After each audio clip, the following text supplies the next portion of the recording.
Welcome, Mr. E, to the very first podcast that I've ever hosted. So I guess tell people a little bit about yourself, who you are. All right, for sure. Yo, it's a pleasure to be on this, dude. I'm excited. Thank you. So I'm Mr. E. I've been playing Smash competitively for probably like 9 years now, 9 or 10 years probably. Pretty much since since late 2009, I think. Good old Brawl days, right? Yeah, yep. Started with Brawl. And yeah, I just pretty much became attached to competing in Smash, and it's just like my passion. I love it. You know, I've met so many dope people in the scene, and yeah, I'm still doing it today. So Nice. yeah. And you main Marth, right? So not really anymore. Okay. I pretty much was throughout the first half of Smash 4. Well, I mean throughout Brawl, I was just a solo Marth main, but I and then remember. and then Smash 4 came, and I was Marth for the first half, but pretty much I just felt like there was just something about Marth that didn't really click with me. Maybe I don't know, maybe my spacing wasn't totally good enough or whatever, but throughout the second half of Ultimate, I pretty much just became a Marth / Lucina main, but Okay. more towards Lucina, towards that second half of Smash 4. And now in Ultimate, I'm just a solo Lucina main, so we kind of converted, Okay. from that solo wave, solo And Marth wave at least. do you feel like it's influenced your results to have done that? Honestly, yes, for sure, because I think one of the major reasons why I didn't feel like Marth truly fit me was because I felt like sometimes in bracket, getting a tipper is super important to clutch it out or to just get a kill, you know what I mean? Yeah. And just sometimes missing that tipper can, it can do something to you, make you just be like, dang, Just I just mentally debilitating. That Ex- was the match right there, and exactly. now this guy's not gonna die. Yup, and now all I those gotta. all those extra thoughts run through your head. I don't want to go to losers. I don't want to fight John Numbers and Yo, right? losers fight him. Yo, true. Right? That's when all those secondary thoughts creep in that aren't Yeah. about the actual match, right? Pretty much, exactly. I feel like consistency is just super, super, super important. It's at least as Lucina, I know when my stuff is gonna kill. No matter what, I know what's, you know what I mean? It doesn't totally rely on me getting a tipper to clutch it out. I can just, Okay. get my clutch hits in, and I don't have to worry about all that. So she definitely, it's a lot more of a, trying to think of the word, like a secure feeling, I feel I feel a lot more comfortable in bracket knowing that, I don't have to rely on getting a tipper to win. For those years that you were playing solo Marth, basically, what do you think about the argument of playing a top tier versus playing someone that you love and that you're passionate about? So honestly, I think it comes down to the person. It comes down to what you're trying to prove, what you're trying to accomplish, you know what I mean? I totally understand the concept of playing someone you love and enjoy, because, when you play someone that you really just dig and enjoy, you have a lot more fun playing the game, you know what I mean? You might want to just practice a lot harder, you know what I mean? Little things like that can just motivate you to play Smash more and get better. And I think an argument could be, oh, if you switch to a top tier, it might not be a character that you enjoy too much, but at the end of the day, that character is going to give you those best chances of dominating as best as you can. So I think it comes down to a lot of what people want to accomplish and how far they're willing to accomplish what they want to. Some people want to prove to themselves. This was me for a while.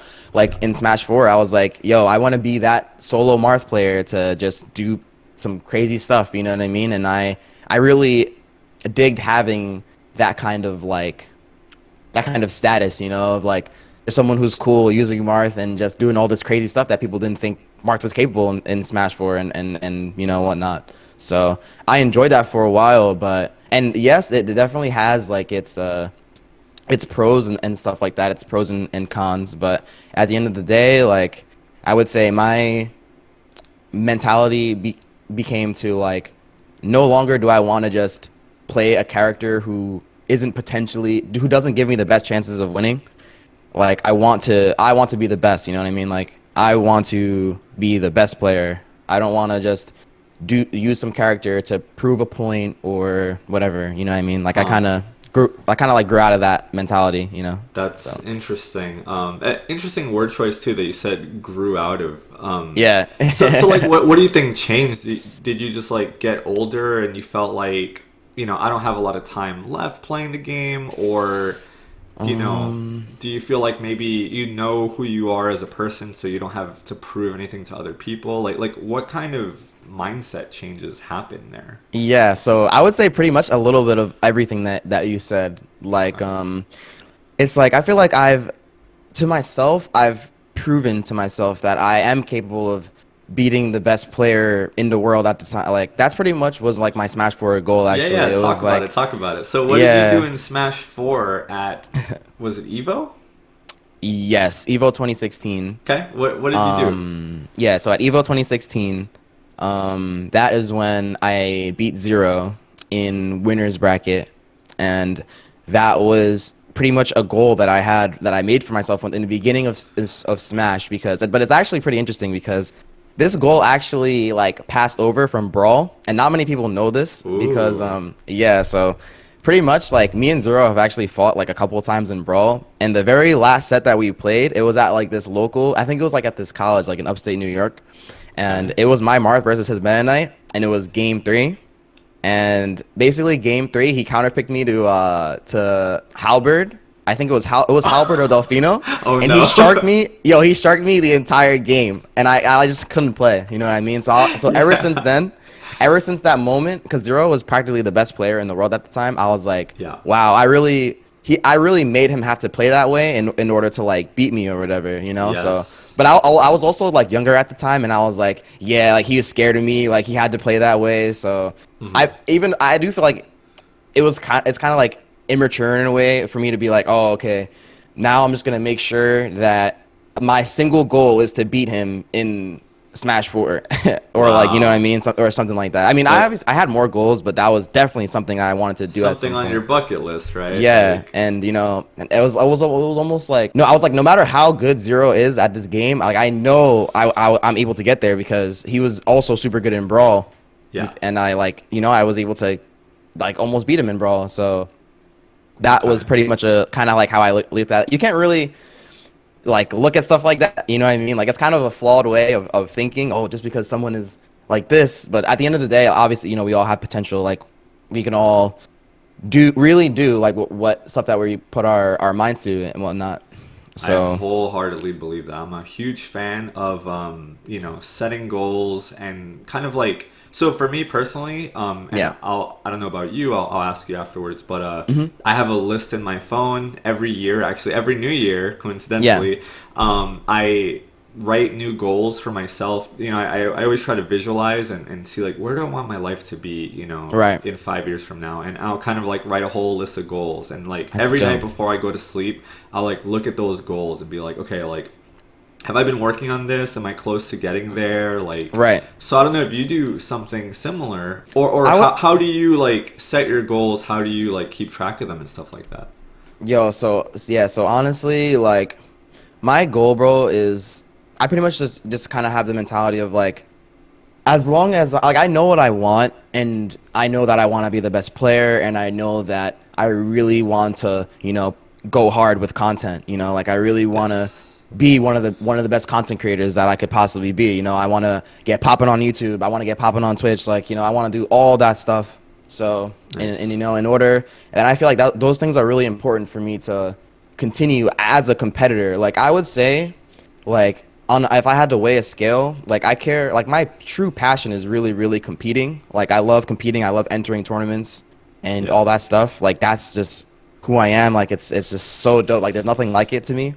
But at the same time, like it's to a point where in the current like state of like Smash and just esports in general, it's a lot more than just being a player. You know, like in order to get a sponsorship, in order to get people that want to fly you out to their events and stuff like that, in order to make money and actually, you know what I mean, live off of like gaming, you have to do so much more than just placing at a tournament. Like, of course, like if you place at a tournament, like if you get like top 8 or whatever, and you get that spotlight, like, yeah, for sure, you're gonna get a bunch of follows, you're gonna get a bunch of stuff that comes with that spotlight, you know. So when you get that spotlight from that tournament, it makes everything else easier. Like, it makes creating content easier because you have people that are gonna, you know, just watch you. Oh, you got top 8 at a tournament? Like, you're super good at Smash. Like, hell yeah, like, let's watch you, you know what I mean?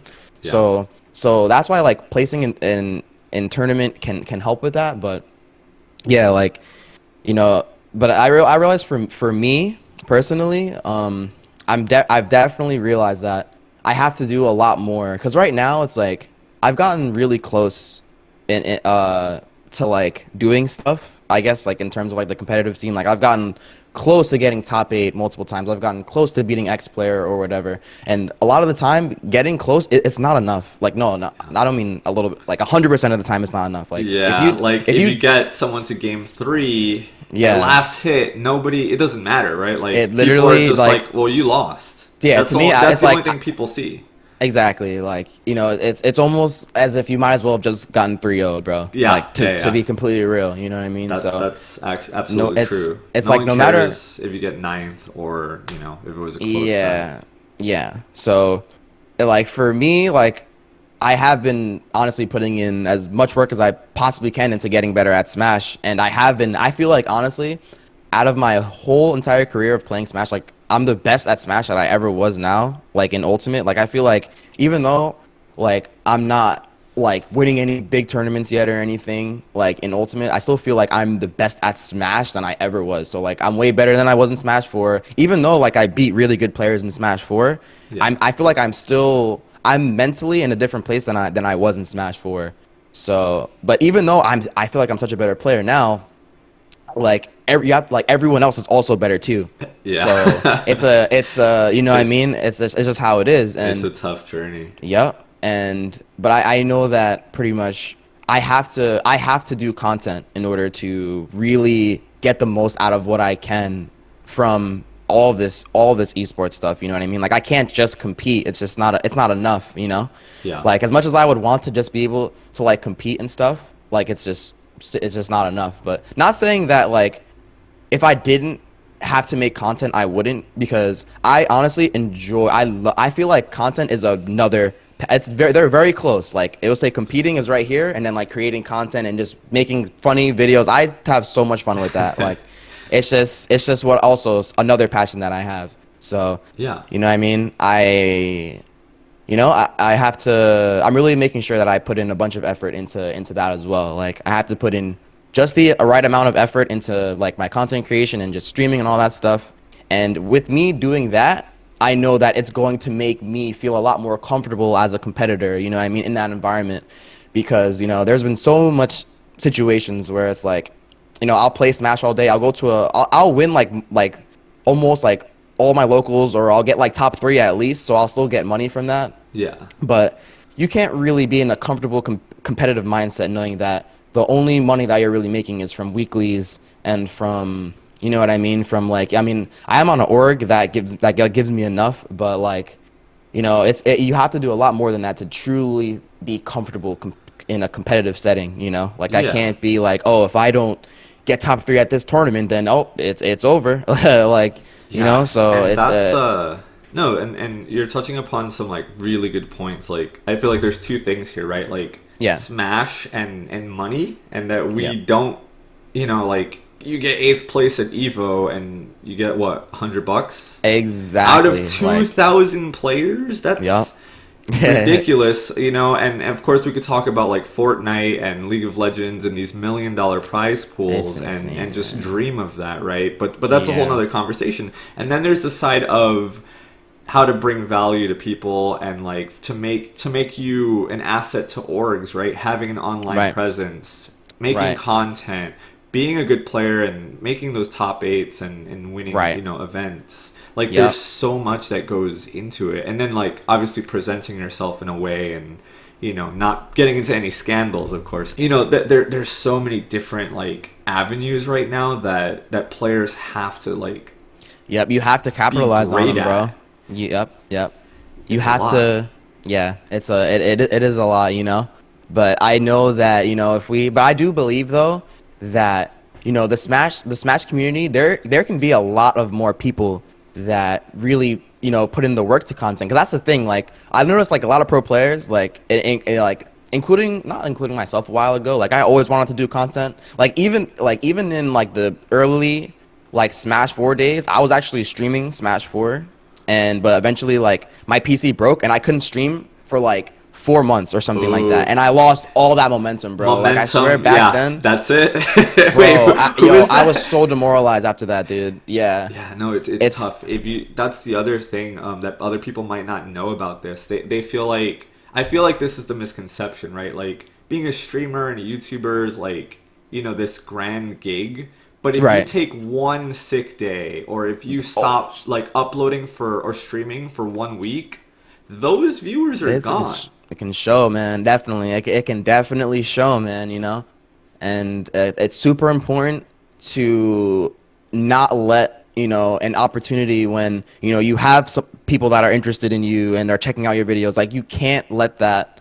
Like, I know what it's like. Also, like, to just have that momentum just like go, and like, you do not get it back. Yeah. Like, you don't get it back for at least for a while, unless you somehow work your way back in. Some viral moment, or you top 8 another major, right? Then people care about you again. But if you're not doing that, it's a slow grind. It's a slow crawl, right? And for sure. No, that's the life. It's not as rainbows and unicorns as people might think. Yeah, definitely. Like, I definitely think it's super dope. Like, it's super dope what can be capable of this. Like, when you are in that position, then you are capitalizing off of it. But at the same time, like, it's something that can go away. Like, it can go away, and it's like, you have to make sure that you constantly are doing stuff to improve yourself, improve your content. Keep people wanting to mess with you. So, but yeah, man. Like, I know that if I just put in just as much work into, like, content and stuff as much as I'm doing as a competitor, like, the bigger I will grow, and then more, like, tournaments would be like, hold on, like, Mr. E, like, let's fly him out to this tournament because he has like a big online presence or whatever. So that's helping me, like, just get to more events. That's helping out me in the competitive scene. So it's like it all loops and feeds itself. Exactly. Yeah, and I would say, like, keep at it. Like, don't ever really stop, because as you mentioned, a lot of pro players don't actually make bro. Or they will, like, 1 week, and then, like, 3 months go by and radio silence, right? And then they'll be like, oh yeah, like, I'm supposed to be streaming, right? I'll do it when I feel like it. Exactly, bro. The discipline isn't really there, and I feel like the pro players that take advantage are really the ones that are gonna get ahead in the long run. You know what I mean? Yeah, dude. Like, I honestly think it comes down to this too. Like, sometimes people with certain passions, like, some people I realize, including most pro players, like, their passion isn't really content as well. It's just competing. Like, lots of pro players, they just want to compete in Smash. Like, they just want to play, and they just want to enter tournaments because that's what their passion is. Their passion is competing. And I feel the same way. Like, that's literally, like, practically 99.9% of what I want to do as well. But you have to try and make that connection that if you really want to be able to compete at your best and not have to stress, like, as much as you might be already, you have to make sure that you're taking advantage of content. You have to learn to I don't know if you can I think you can kind of learn to enjoy something, you know what I mean? But, like, really understand that, like, it's really important for you as a competitor to make content, because people want to connect with you. You know what I mean? The bigger you get, the better you're going to be able to compete, the better you're going to be able to feel when you compete. Yeah. And having all that support behind you is huge too. You know what I mean? For sure. And for people sure. to, like, pick you up. Like one of the biggest fears that I used to have when I was competing all the time is, like, wow, I got a really bad placing. Yeah. No one's going to want to watch me anymore. No one's going to want to cheer for me anymore. Like, wow, I suck. and I would get depressed and debilitated. But then through the following, you have those people that be like, hey, no, Jtails, like, we love you anyway, like, keep at it, like, you got it next time. And for sure, and having that sheer amount of uplift goes such a long way. Definitely, 100%, man. People are dope, man. Like, like, you know what I mean? Supporters, man. They're fans of you. Like, everyone's dope, man.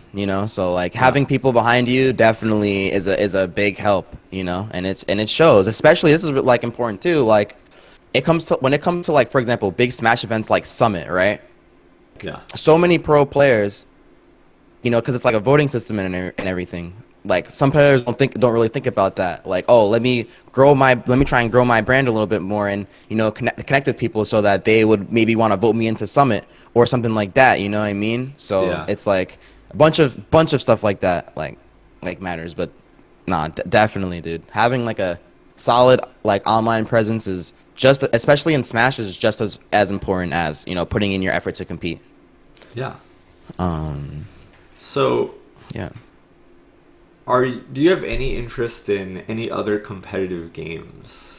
So I do. Like, dude, if I had like a clone, I would definitely be just playing Fortnite all day, bro. Fortnite, okay. Yeah, man. I actually was like playing Fortnite for a little while when it like, not immediately when it came out, but I was interested in it, and I pay attention to the competitive scene a lot. Like, I'm always watching, you know what I mean? Like, I watch like the big tournaments and all that, and I had so much fun playing that game, like, whenever I did. So, wow. So, I'm really interested in Fortnite. So what keeps you from, like, maybe not putting down Smash, but playing Smash less and delving more seriously into another game? Yeah, so my main thing is, like, I just want to be the best that I possibly can at, whatever I'm focusing in. And if I'm like focusing on Smash, like, I want to make sure I'm putting in my 100% effort into getting better at Smash, cuz like, I don't want to like lose at a Smash tournament and be like, "Oh, I could have just did this," or maybe if I did this, I was playing Fortnite. Like, exactly. That's the only reason I lost. Yep. Right? Yep. What if I learned something? What if I would have learned something that day that I was playing Fortnite that like completely changed my outlook on Smash and help me in an area that I was lacking? You know what I mean? So I just feel like that's just how I look at it, dude. Like, I don't want any regrets. Like, if I go down, or like if I don't accomplish what I dream to accomplish, I'm going to go out with everything that I got. There's no I don't want to go out saying I could have done this, or like you know what I mean? That's the worst thing ever. And like that happened to me so much in Smash 4. Like, that's how I would think about certain things. I'm like, I know if I would have done this might have been different, and like, I'm not putting up with it anymore. Like, I accepted that if this is, you know what I mean? If this is it, there's gonna be no excuses for me. So nice. I think that's a really strong mindset, and kind of a rare mindset, right? Like, I feel like a lot of people, will, like, even subconsciously, right? There's a lot of things that people do to give them excuses. Like, oh, well, I haven't, I lost because I haven't been practicing. I lost because I've been working really hard at my job, or I had a school project, or any multitude of reasons, or like, I don't even like this game, right? Like, there's so many that we've heard over the past 10 years. Oh, my controller, But all in all, it's the player's responsibility to make sure they have a working controller, to make sure that they're well rested, that they're every condition is met. That's your responsibility as a competitor. 100%. And I've always admired your mindset, even in the older days. And I guess a question for you is, where does that stem from? Where do you think you've developed your mindset from? Honestly, bro, have you always been that way, or? I think it's from a lot of trial and error, bro. Honestly, like, I would like try different mindsets, I guess. Like, in the past, like, I would be like, you know what? Like, even in Smash 4, one of the things that I didn't do was I never looked at like my matches, right? Like, if I lost on stream or whatever, I would never study my sets. And basically my mindset in Smash 4 was like, you know, I don't want to have to look at my games in order to like adapt or whatever. Like I want to have enough faith in myself that I can like just adapt on the fly and just learn and just like basically remember what happened in the set and then beat that person next time. But you know, and sometimes that would work out for me. Like, yes, I felt like my instinct and my like adaptation was good in Smash 4, but at the end of the day, like it's a flawed way of thinking because like you should be able to like look at your sets and like learn from your mistakes and stuff like that. So was it because of like late like were you just lazy about it, or was it ego talking? Like it was pretty much ego. It was pretty much ego, you know what I mean? Like it was like, yeah, I guess I didn't want to look at me losing also because it would suck, but you have to just like it's like an immature way of thinking. Like I know that no matter what, I need the best chances of winning, right? So like eventually I just had like this, I guess, brain blast or whatever. I'm like, all right, no matter what, I need the best chances of winning. So in order for me to have the best chances of winning at Smash, I need to be able to learn how to analyze my sets. Like I need to be able to learn when I make a mistake and when to recognize when I make that mistake. You know what I mean? I know that people like the Buzz do that. Like, you know what I mean? Yeah, with the laptop like, full of notes. Exactly, you know what I mean? Like all that stuff. Yeah, all that stuff comes into play. Like, so I just adapted the mindset of I literally just have to do, no matter what opportunity I have to take it and just, you know, do my best. Like if there's a session that's possibly happening offline, let me go to that session. Like let me increase my chances of winning as I possibly can, you know? Nice. So I would say that's how I got into that mentality. What advice would you have for like you know, somebody watching right now, maybe, you know, a Marth player or otherwise, you know, just like a younger kid, maybe like as young as you were because you started pretty young, right? Yeah, dude, definitely young. I was at least like 12 or 13 or 14, one of those. yeah, I remember. So what kind of advice would you have for, you know, a kid like that you know, is like in your shoes, you know, a few years ago, if they want to be as, you know, as good as you want. Right. I would say like you just can't limit yourself. You know, you have to recognize, because I think we all get this. It's like a little voice in our head that says that, like we think about it, like we're like, oh, we could do this, but are we gonna actually do it? You know what I mean? So whenever you hear that little voice in your head that's like, oh, like I could do this right now, you should take up the opportunity. You know what I mean? Because you're not gonna know. You're only gonna know if you do it. You know what I mean? Like you don't want to pass up any opportunities that like you have type thing. You know, to like improve or get better at the game. Understand that like I said, you just don't want to limit yourself as far as how much information you can learn. Cause that's all Smash. That's all like anything competitive is. It's like learning the ins and outs of like everything about it. You know what I mean? Yeah. So it's like you just. Whenever you hear that little voice in your mind, that's like, oh, you know, you could do this. Like, you should really do it, you know? And that's one of the things that's been helping me out a lot lately. Like, the other day, like, this is like a very small example, but I was just like, I don't know why. I was just, you know, sometimes we all kind of get like that, like a little depressed and whatnot. And I was just like in my bed, just like, I was in my bed for like so long, just like, dang, like, I could get up and stream right now, but like, I don't know. I just don't feel like I'm in the mood or whatever or something like that. And sometimes it's good to just like take like a little break, recognize when you're not feeling good and not to force anything. Yeah. But if you feel like you can kind of overcome it or whatever, and you start thinking about this is a mindset that I don't mean to like go off like topic, not off topic, ahead. But like this is like a mindset that I have, right? So it's like I used to think of it like this, like what if like that time that like you're not doing something, like you're like that time that you basically like choose to not take the opportunity, something big happens. So let's say, for example, one day you decide to stream when you weren't going to initially, and then you stream, and then all of a sudden freaking Mr. Beast comes through to you. Beast yo, he just pulls up to the seat and gives you a mill, yo. So it's like like that's like my mentality with everything actually. So even when I'm practicing or like let's say I'm just like I didn't practice Smash all day, I'm just gonna go on Elite Smash and mess around.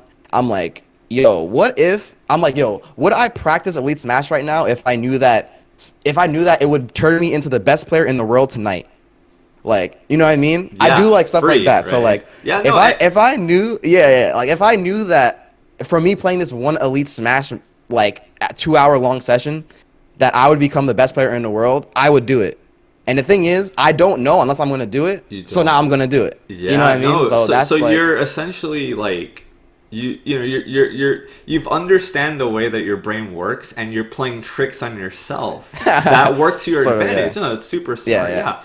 Like maybe I think a lot of other people can benefit from that, because that applies to anything bro. that if someone feels unmotivated, like there's a lot of things that I don't want to go to the gym today, right? Yep. But like, what if today's the day that I can, lift more weights, I can do more sets, right? And we all have that feeling. Maybe other people can find, the way that you 100% think about that really useful. Yep. That's huge. Yeah, because I think that like if you think that way, you're not gonna really leave much room for like your goals or your dream to not happen. You know what I mean? You're gonna pretty much capitalize on like as much situations as you can, and it can be pretty motivating. Like, you know what I mean? Like, just speaking, going back to like what I was saying the other day, like I was like, damn, I don't know if I really want to stream or whatever. Then I go on Twitch, and I'm just like, you know what? I'm just gonna chill on Twitch, like watch a couple streams, and I was watching Kitaro stream, and me and Kitaro are homies and whatnot. So I was chilling in this stream. I'm like, oh, like he had mad viewers or whatever.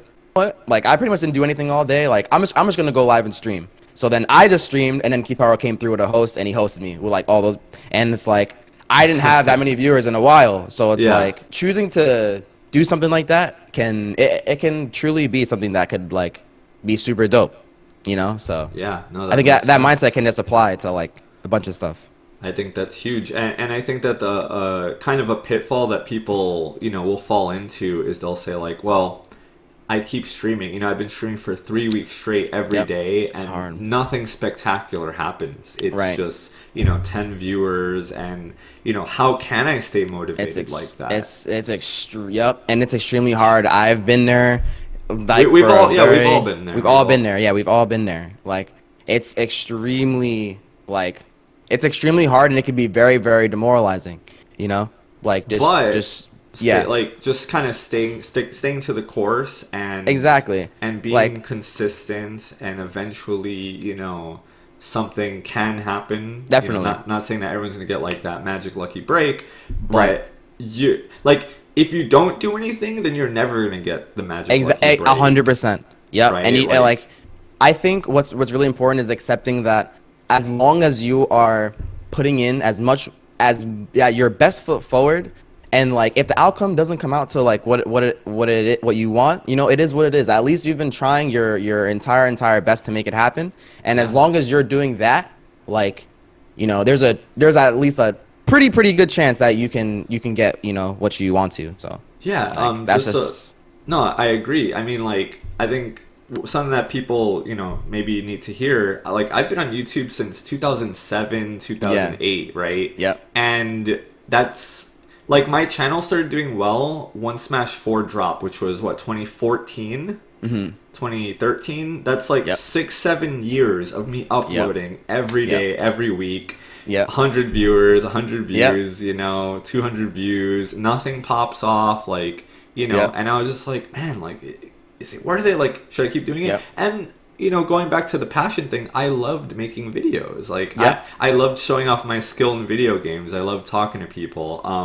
So I was like, well, even if it doesn't pop off, I can do it for me. I can document my life. I can share what I have to share with the people who do care, right? And then eventually, Diddy Kong Smash 4 happened, and my channel popped off. Luckily enough, right? Like, I'm not saying that was guaranteed. It might have never popped off, but it happened to. Right. So, exactly. But those 6-7 years, that's what people don't usually see when they see big popular YouTuber streamers, competitors.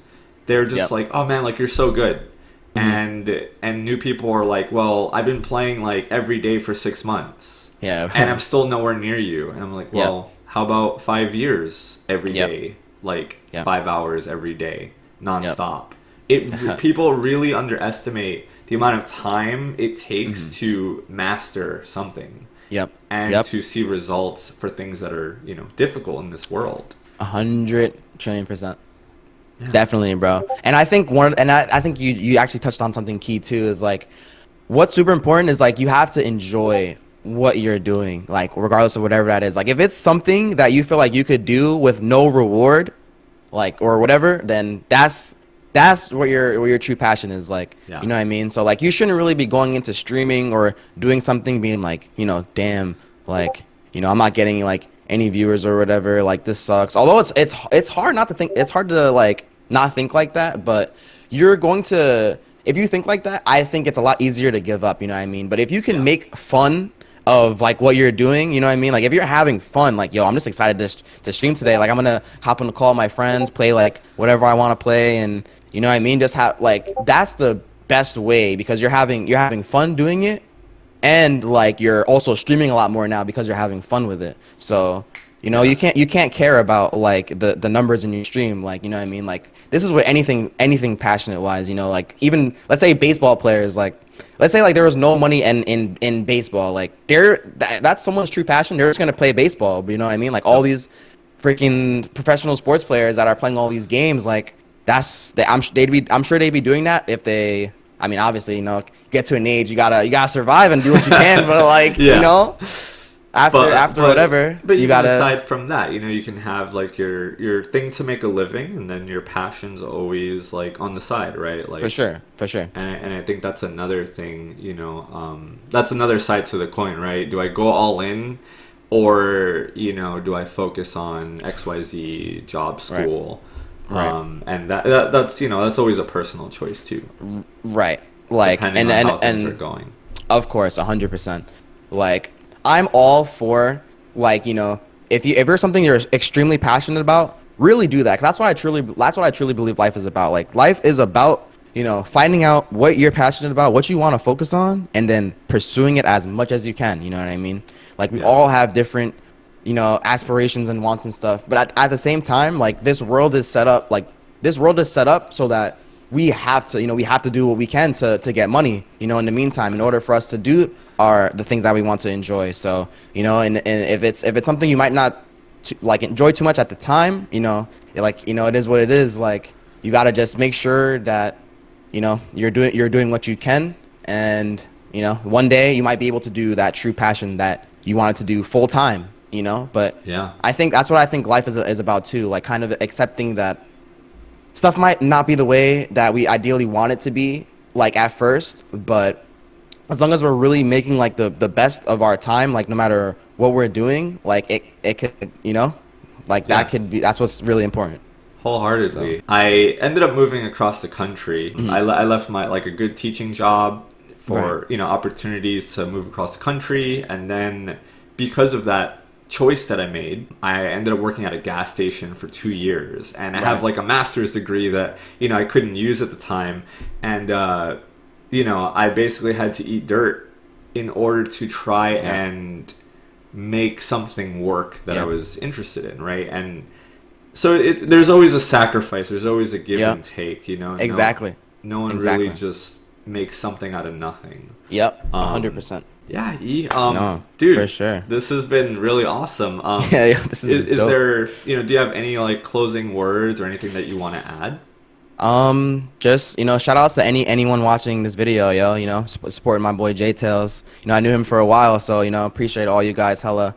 And yeah, yo, like, I'm just glad that we were able to have this convo, bro. Like, I feel like I don't really like talk with a bunch of people about this stuff in general, or just kind of, you know, like you know what I mean? So it's cool, you know, and I, you know, hope some people, you know, kind of dig this, you know, and whatnot, and maybe we'll take some stuff from it. I hope so too. Yeah, no, for sure. I also don't really, you know, get to openly talk about stuff like this, or even in private. Like, I feel like a lot of, you know, high level Smash players are very secretive and private about, like, you know, their mindsets and stuff like that. But I think it's important for growth. I think like discussing this with someone else that knows the journey is useful for, you know, just kind of challenging their own ideas, like, you know.